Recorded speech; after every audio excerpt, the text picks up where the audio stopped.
ہاتھ جوڑ کر سر جھکا کر عرض کرنے لگے یا رسول اللہ علیہ الصلوۃ والسلام، میرے ماں باپ آپ کے قدموں پہ قربان، یا رسول اللہ اس وقت میں اللہ کی بارگاہ میں آپ کی محبت کو پیش کروں گا۔ سبحان اللہ سبحان اللہ سبحان اللہ، رسول کی محبت کو پیش کروں گا۔ میرے آقا علیہ الصلوۃ والتسلیم نے ارشاد فرمایا، اے میرے صحابہ، اگر تمہاری محبت میرے لیے اللہ کی بارگاہ میں قبول ہو گئی تو تمہیں کچھ پیش کرنے کی ضرورت نہیں ہے۔ سبحان اللہ۔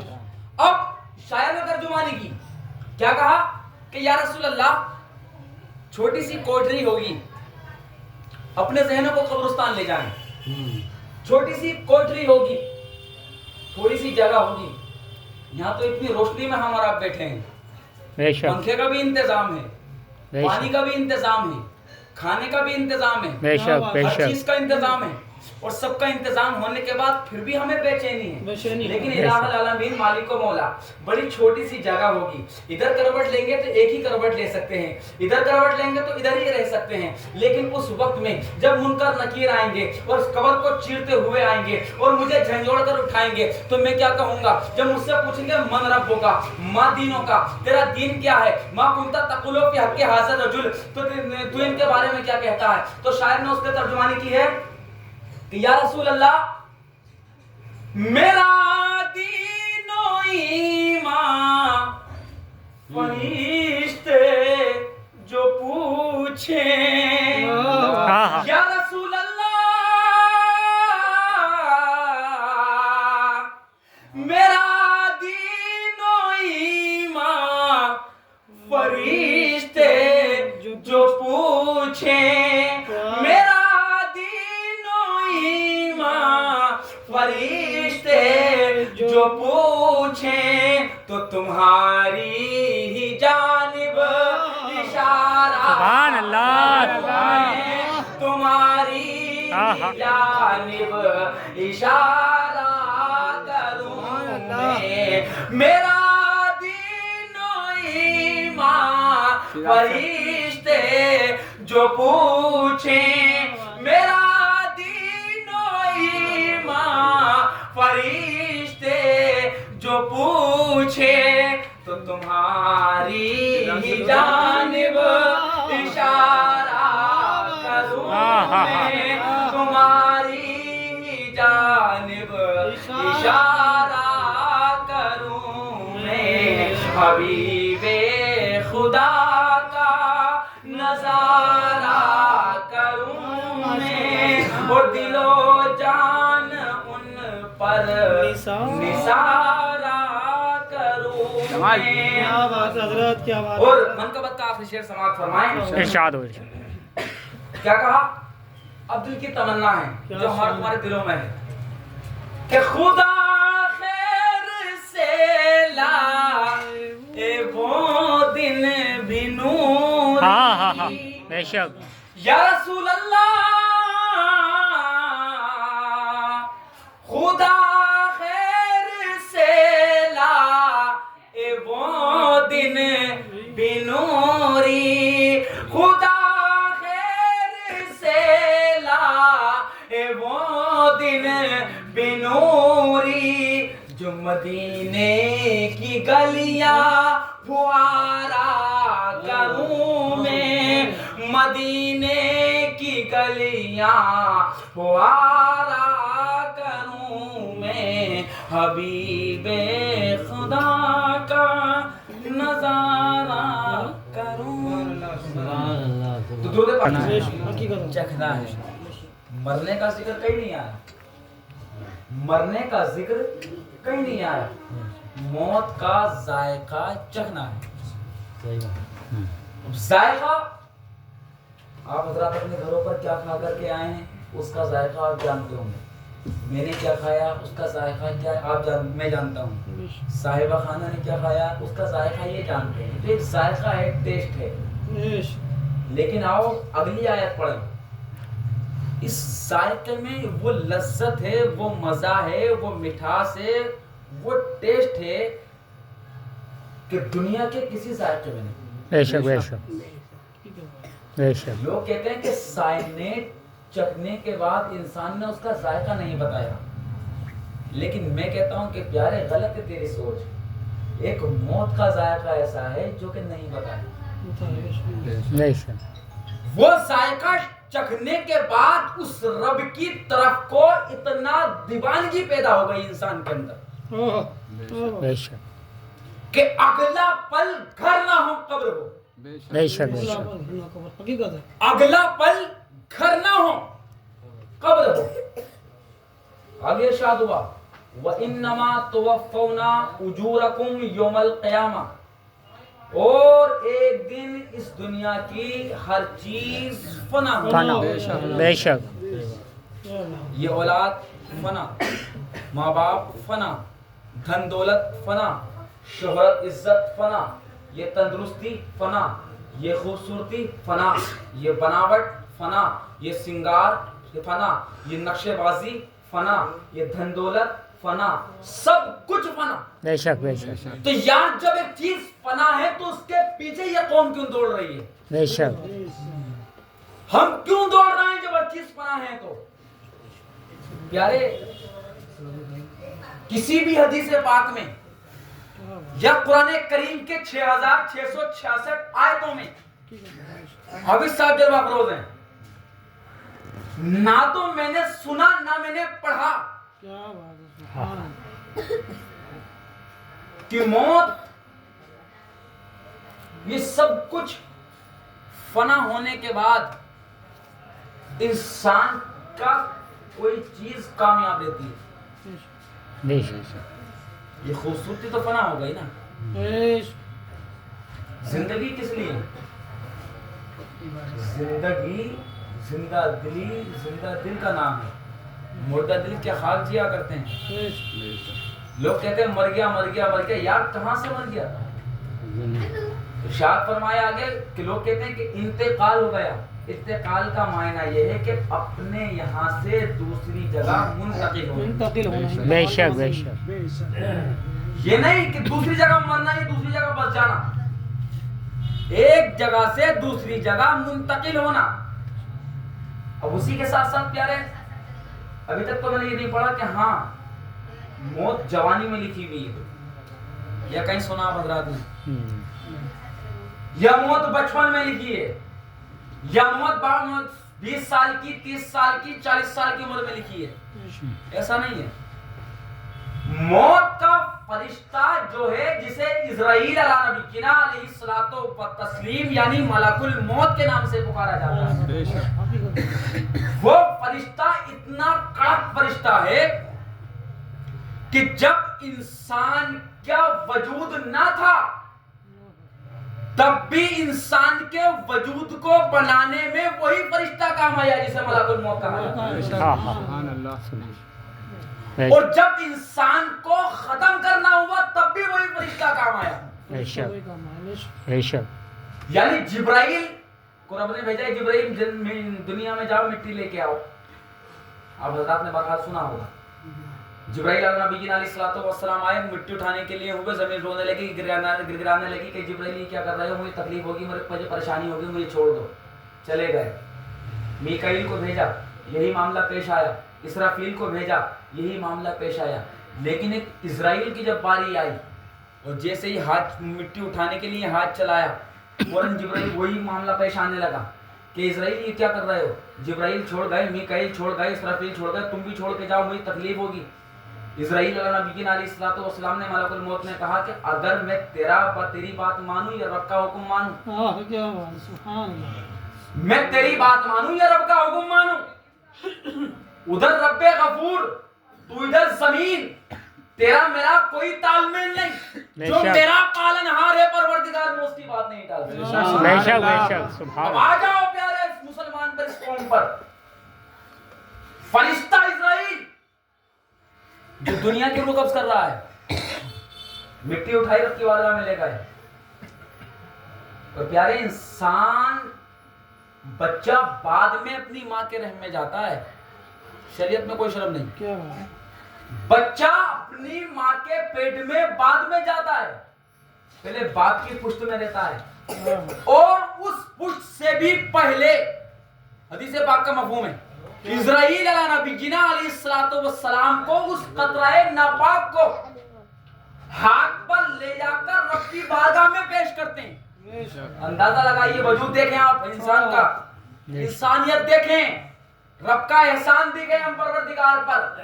اور رب کے بارگاہ میں لے جانے کے بعد وہ قطرہ ناپاک، وہ قطرہ پیش کرنے کے بعد اب رب سے پوچھا جاتا ہے کہ مولا اس قطرے سے لڑکی بنے یا لڑکا. ابھی وجود نہیں آیا یار. ہم اپنی تندرستی خوبصورتی پر اعتبار کرتے ہیں، ناز کرتے ہیں. توجہ رکھیں کہ اس کا لڑکی بننا ہے یا لڑکا. رب حکم دیتا ہے کہ لڑکی بنا دو یا لڑکا بنا دو. اس کے بعد حکم ہوتا ہے کہ مولا اس کی قسمت میں کیا لکھنا ہے، وہ بھی لکھا جاتا ہے. ابھی بہت دور ہے کہانی، ماں کے اندر ٹرانسفر نہیں ہوا، ابھی آسمانوں پر چل رہا ہے رب کی بارگاہ میں. جس قطرہ ناپاک سے ہم انسان پیدا ہوتا ہے حضرات، اب اسی کو رب کی بارگاہ سے حساب کتاب لکھنے کے بعد اب باپ کی پشت میں ڈالا.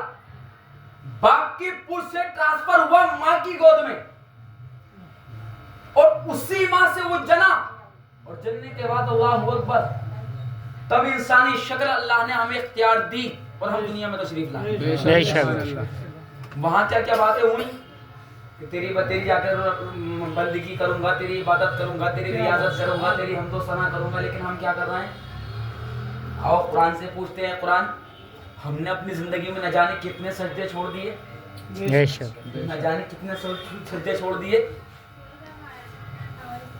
اور سجدوں کا عالم کیا ہوگا یا ہمارا کیا بنے گا. قرآن بولا وَإِذْ قُلْنَا لِلْمَلَائِكَةِ اسْجُدُوا لِآدَمَ فَسَجَدُوا إِلَّا إِبْلِيسَ. جب آدم کو تیار ہوا، یہ انسان آدم کو تیار ہوئے، پتلا تیار ہوا، رب نے ارشاد فرمایا ہے میرے فرشتوں آدم کو سجدہ کرو. سارے فرشتے سجدے میں چلے گئے. توجہ ہے میری بات سمجھ میں آ رہی سب کے؟ نہ آ رہی تو بتا دینا اور کھل کے بتا دوں گا. سارے فرشتے سجدے میں چلے گئے،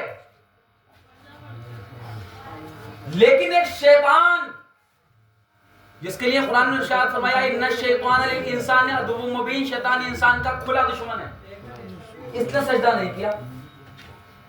جب اس نے سجدہ نہ کیا، اللہ تبارک و تعالی نے لعنت کا توق اس کے گلے میں ڈال دیا. اور جب لعنت کا توق اس کے گلے میں ڈالا، اب کیا ہوا؟ جیسے ہی فرشتوں نے سجدے سے سر اٹھایا اور دیکھا کہ اس مردود کے گلے میں لعنت کا توق پڑا ہے، لعنتی کہہ دیا گیا، فوراً رب کا شکر ادا کرنے کے لیے اللہ تبارک و تعالیٰ کی بارگاہ میں فرشتے دوبارہ سجدے میں چلے گئے. اور وہ دوبارہ سجدہ کرنا رب کو اتنا پسند آیا، اتنا پسند آیا، اتنا پسند آیا کہ صبح قیامت تک جتنی بھی انسانی مخلوق سجدہ کرے گی، ایک سجدہ لاکھ ادا کر لے. فجر کی نماز پڑھے یا ظہر پڑھے یا عصر پڑھے یا مغرب پڑھے یا عشاء پڑھے یا جمعہ پڑھے یا عید پڑھے یا بقرعید پڑھے یا نوافل کی نماز پڑھے، کوئی بھی نماز پڑھ لے، ایک سجدے سے نماز ادا نہیں ہو سکتی جب تک دوسرا ادا نہیں کرے گا. بے شک بے شک بے شک. جب تک دوسرا ادا نہیں کرے گا نماز نہیں ہو سکتی. وہ ادا رب کو پسند آ گئی. اب بتاؤ پیارے، ایک سجدے کا حکم ہوا تھا، ایک سجدہ نہ کیا تو لعنت کا توق ڈال دیا گیا. قرآن میں آیت نازل ہو گئی ان الشیطان للانسان عدو مبین، شیطان انسان کا کھلا دشمن ہے، اس سے بچ کے رہنا. بے شک. ہمارا حال کیا ہوگا؟ ٹھیک ہے، ہمارا حال کیا ہوگا؟ مسجدوں سے اذان کی آواز آتی ہے، اس کان سے سنتے ہیں، اس سے نکال دیتے ہیں. کیا رب کا فرمان ہمارے لیے نہیں ہے؟ کہ نمازوں کا فرمان ہمارے لیے نہیں ہے یار؟ ہمارے لیے بھی ہے. اس کی عبادت کے لیے تو ہم پیدا کیے گئے. لیکن بارہا یہ اس کا احسان کریم ہے کہ اس نے امت محمدیہ میں پیدا کیا. بے شک. اور اسی نبی کا صدقہ ہے جو آج ہم اور آپ کھا بھی اچھا رہیں، پی بھی اچھا رہیں. میں آپ کے پاس کام کرنے کے لیے آ جاؤں یا آپ میرے پاس کام کرنے کے لیے آ جائیں، جب تک آپ سے پورا کام نہ لے لوں گا تب تک آپ کو دہاڑی نہیں دوں گا. یا آپ مجھے نہیں دو گے؟ یہ دے دو گے؟ نہیں دے دو گے؟ نہیں دو گے. لیکن اس کا احسان دیکھیں کہ اس نے ہم پر 5 ٹائم کی نماز فرض فرمائی، سال میں 1 مہینے کے روزے 30 روزے فرض فرمائے. زکات ایک بار فرض فرمائی، بے شک مالک نصاب ہیں تو حج فرض فرمایا، لیکن کون سی عبادت ہم کر رہے ہیں؟ جمعے کو بھی پڑھنے جاتے ہیں تو جب جاتے ہیں جب امام صاحب خطبے کے لیے ہوتے ہیں اور دھڑا دھڑ ٹکرے ماری اور چلے بھائی گھر کو، مسجد پتہ نہ کہاں کاٹنے کو دوڑ دی ہمیں تو۔ اب سن لے اسی کے ساتھ ساتھ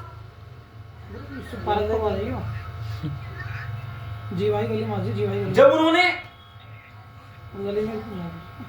اسی کے ساتھ ساتھ ہم کھا بھی رہے ہیں بڑھیا سے بڑھیا، کپڑا بھی اچھا پہن رہے ہیں، بے شک اولاد بھی پل رہی ہے، اولاد جیسی نعمت سے ہمیں نواز رہا ہے، بے سارے شک کاموں سے نواز رہا ہے، تو یہ ہمیں اگر ہمارے اوپر پتھروں کی بارش ہو تو وہ بھی ہمارے اعمالوں کے حساب سے کم ہے۔ بے شک غلط تو نہیں کہہ اگر پتھروں کی بارش ہمارے اوپر ہو رب کی بارگاہ سے تو وہ بھی ہمارے اعمالوں کے حساب سے کم ہے۔ کم ہے، بے شک اتنے بڑے گنہگار ہیں، لیکن آؤ یہ رب کا قرآن ہے، مصطفیٰ کے صدقے ہمیں ملا ہے، بے شک اور اس قرآن سے پوچھتے ہیں قرآن ہم نے تو اپنی زندگی نافرمانیوں میں گزار دی رب کی، بے شک یہ قرآن ہم نے تو ہر سانس ہر پل گناہ کے سوا کچھ نہیں کیا۔ بے شک وہ تو صحابہ تھے جنہوں نے قیامت کے بارے میں سوال بھی کر لیا تھا، بے شک ہم تو سوال کریں بھی تو کس سے کریں، بے شک کیونکہ ہم ان کے تو اعمال تھے لیکن ہمارے تو ان کو تو ہمارے اعمال ہونے کے باوجود ان پہ ناز نہیں تھا، بے شک اور ہمارے پاس تو اعمال بھی نہیں ہیں، بے شک تو ہمارا حال کیا ہوگا؟ بے یہ شک قرآن ہماری رہنمائی فرما، یہ قرآن ہماری رہنمائی فرما، تو یہ قرآن نے ہر موڑ پہ ہماری رہنمائی فرمائی، بے شک بے شک اور اسی قرآن کو آج ہم نے اور ہماری ماں بہنوں نے اپنے گھر کی طاقوں کی زینت بنا رکھا ہے، بے شک اپنے گھر کی طاقوں کی زینت بنا رکھا۔ پیارے دھول چڑھتے ہوئے دکھتی ہے، اپنی آنکھوں سے دیکھتے ہیں بڑی تکلیف ہوتی ہے، اسی قرآن کو آؤ قرآن سے پوچھتے ہیں قرآن ہماری رہنمائی تو فرما، اب کریں تو کریں کیا؟ تو قرآن بولتا ہے یا ایھا الذین آمنوا توبوا الی اللہ توبۃ نصوحا، اے ایمان والو میری بارگاہ میں سچی توبہ کر لو، نصیحت والی توبہ کر لو، نصیحت والی توبہ میرے یہاں ضائع نہیں ہوتی بلکہ رب کی بارگاہ میں قبول ہوا کرتی ہے۔ سبحان اللہ سبحان اللہ کس سے کہا؟ مشرکوں سے نہیں کہا، یہودیوں سے نہ کہا، کافروں سے نہ کہا، یزیدیوں سے نہ کہا، اے ایمان والو یا ایھا الذین آمنوا اتقوا اللہ، اے ایمان والو ابھی سدھر جاؤ، ابھی بھی وقت ہے، ابھی بھی رب کا قرآن چیخ کر گواہی بتاتا ہے، جس نے ہمیں یہ بتایا کل نفس ذائقۃ الموت، ہر نفس کو موت کا مزہ چکھنا ہے، بے شک وَإِنَّمَا تُوَفَّوْنَ أُجُورَكُمْ يَوْمَ الْقِيَامَةِ، جس نے ہمیں یہ بتایا کہ ایک دن دنیا کی ہر چیز فنا ہو جائے گی، بے شک جس نے ہمیں یہ بتایا اَيْنَمَا تَكُونُوا يُدْرِككُمُ الْمَوْتُ وَلَوْ كُنْتُمْ فِي بُرُوجٍ مُشَيَّدَةٍ، اے لوگوں موت تو تمہارا پیچھا کر رہی ہے، بے شک کہاں تک بھاگو گے؟ بے شک 7 تالوں کے اندر اگر تمہیں بند کر دیا جائے تو بھی موت تمہارا وہاں پیچھا نہیں چھوڑے گی۔ بے شک اسی قرآن نے پھر رہنمائی فرمائی کہ آ جاؤ میری بارگاہ میں، ہے قول محمد قول خدا، فرمان نہ بدلا جائے گا، بے شک بدلے گا زمانہ لاکھ مگر قرآن نہ بدلا جائے گا۔ بے شک لیکن پیارے یہ قرآن ہے، آج ہم نے اس کو گھر کے تاب کی زینت بنا رکھا ہے، لیکن ایک معمول بنا لینا آج سے ہی، اور جب تک یہ سانس چلے ایک تو دل میں خواہش رکھنا، کوشش کرنا کہ قرآن کریم پڑھنا شروع کر دیں، بے شک اور قسم خدا کی پڑھائی کا دوران سمجھاؤں میں آپ کو، اللہ کے رسول صلی اللہ علیہ وسلم ارشاد فرماتے ہیں کہ اگر کوئی کلام مقدس کے پڑھتے ہوئے یعنی آپ نے شروع کیا اور شروع کرنے کے بعد ابھی ختم پورا مکمل نہیں ہوا اور بیچ میں ہی تمہیں موت آ گئی تو قبر میں فرشتے پڑھانے کے نہیں آئیں گے۔ سبحان اللہ سبحان اللہ بے شک لوگو تم سب لوگ شرم نہ کرو پیارے، یہ شرم کل حشر کے میدان میں ہمیں ڈوبا دے گی۔ بے شک تمہاری بیوی پڑی ہے اس سے یاد کرو، بہن پڑی ہے چھوٹی ہے یا بڑی ہے اس سے یاد کرو، بھائی ہے چھوٹا ہے یا بڑا ہے اس سے یاد کرو، پڑھو، پڑھنے کی کوشش کرو، اور اسی کے ساتھ ساتھ روزانہ صبح اٹھو، غسل کرو، پاک ہو، فجر کی نماز ادا کرو، اور بعد نماز فجر ادا کرنے کے بعد گھر آؤ، قرآن کریم کو کچھ نہ کرو، اٹھاؤ اس کو چومو، اس کے اوپر جو دھول ہے اس کو صاف کرو، سینے سے لگاؤ، ماتھے سے لگاؤ. قسم خدا کی یاد رکھنا پیارے حدیث پاک کا مفہوم ہے. تم ادھر قرآن کی دھول کو صاف کرو گے، اللہ تبارک و تعالیٰ تمہارے گناہوں کو معاف فرمائے. سبحان اللہ سبحان اللہ. یہ قرآن بے شک. جس کا پڑھنا بھی ثواب، دیکھنا بھی ثواب، سننا بھی ثواب، چومنا بھی ثواب. اور خاص کر کے آج ہماری نوجوان لوگ تراویح آ رہی ہیں، تراویحوں میں ہمارا حال یہ ہوتا ہے کہ امام صاحب تو کھڑے ہو جاتے ہیں، لیکن ہماری جوانی کا عالم یہ ہوتا ہے کہ ہم اتنے بڈھے ہو جاتے ہیں کہ 2 رکعتیں تو ہم نے صحیح پڑھی، اور 2 میں بھی اس میں یہ حال ہوتا ہے کہ جب امام صاحب رکوع میں جائیں گے تب ہم جائیں گے. نہیں یار، قرآن کو سننا ہے، قرآن کو دل کی خوشی کے ساتھ سنو. آؤ بھائی قرآن کو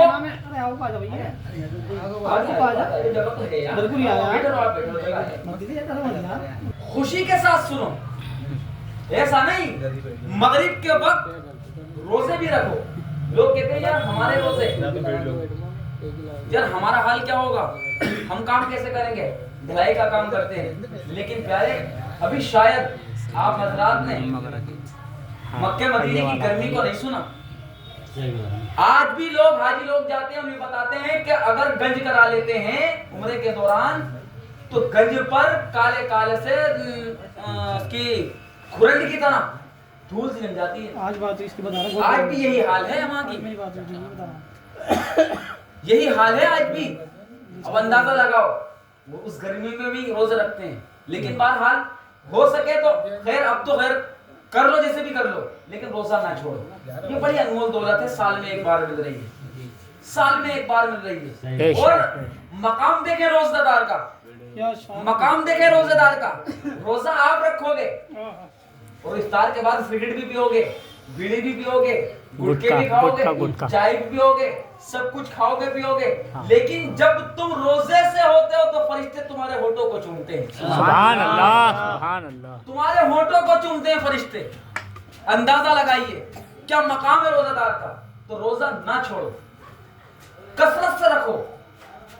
ایک وقت یا جس پروردگار نے ہمیں 3 مہینے لاک ڈاؤن میں کھلایا، کسی نے کام کرا اس میں، لیکن پروردگار نے ہمیں اچھا کھلایا. یہی سمجھ لو کہ وہ لاک ڈاؤن دنیا کی سرکار کی طرف سے تھا اور یہ اپنے پروردگار کی طرف سے ماہ رمضان ہے. اور جب رمضان کا مہینہ آتا ہے تو اللہ تبارک و تعالی خیر و برکتیں خود نازل فرما دیتا ہے. بے شک سبحان اللہ. 3 مہینے بھی کھایا نہ کھایا ہم نے. کس کے اوپر؟ سرکار کے اوپر. کون سرکار؟ مودی سرکار ہے نہیں؟ کھایا نا. اب اسی طرح سے سوچ لو کہ 1 مہینہ ہمیں کام نہیں کرنا، اللہ تبارک و تعالی سارے اسباب پیدا فرما دے گا پیارے. صرف بس شرط یہ کہ نماز اور روزے لگ جاؤ. لکھو میری بات کو، اور بعد رمضان کے آ کے گریبان پکڑ لینا کہ مولانا تم ایسا کہہ کر کے آئے تو ہم نے ایسا کرا. کچھ بھی اثر نہیں ہوا. بڑی انمول راتیں ہیں، بڑی انمول راتیں ہیں. لوگ افطار کراتے ہیں، روزہ رکھواتے ہیں. اس کی وجہ کیا؟ یہی تو وجہ ہے. سوچ لو کہ کام نہیں کرنا، صرف رب کی رضا کو، رب کو راضی کرنا ہے. قسم خدا کہ اگر وہ راضی ہو گیا، ہم گنہگاروں سے اگر وہ پروردگار راضی ہو گیا تو دنیا کو راضی کرنے کی ضرورت نہ پڑے گی. دنیا کو راضی کرنے کی ضرورت نہ پڑے گی. آج اگر میں دولت والا ہوں، شہرت والا ہوں، دکاندار ہوں، تو آج تم میری چاپلوسی کرو گے، تم مجھے راضی کرو گے. لیکن مجھے ناراضی کرتے ہوئے اس پروردگار کو راضی کر لو، دنیا تم سے راضی ہو. سبحان اللہ سبحان اللہ. یہی سمجھ لو کہ پروردگار نے ایک ماہ مقدس ہمیں ایسا دیا کہ اس کی عبادت کے لیے عزت کریں. ترا نمازوں میں اگلی صف میں کوشش کرو. حضرت علی کرم اللہ وجہ الکریم ارشاد فرماتے ہیں کہ اگر لوگوں کو پتہ چل جائے کہ اگلی صف میں نماز پڑھنے کا ثواب کتنا ہے تو آپس میں تلواریں چل جائیں، آپس میں تلواریں چل جائیں. جوانوں یاد کرو، اس رب کی بارگاہ کو سوچو، اس کی بارگاہ میں حاضر ہونا ہے. چھوڑ دو سارے کام دھندے، صرف رب کی عبادت کرو. مزدوری کرنا شروع کر دو اس رب کی، اور جب اس رب کی مزدوری کرنا شروع کر دو گے ماشاءاللہ. مولانا محمد صاحب کی عمل ہو چکی ہے. آئیے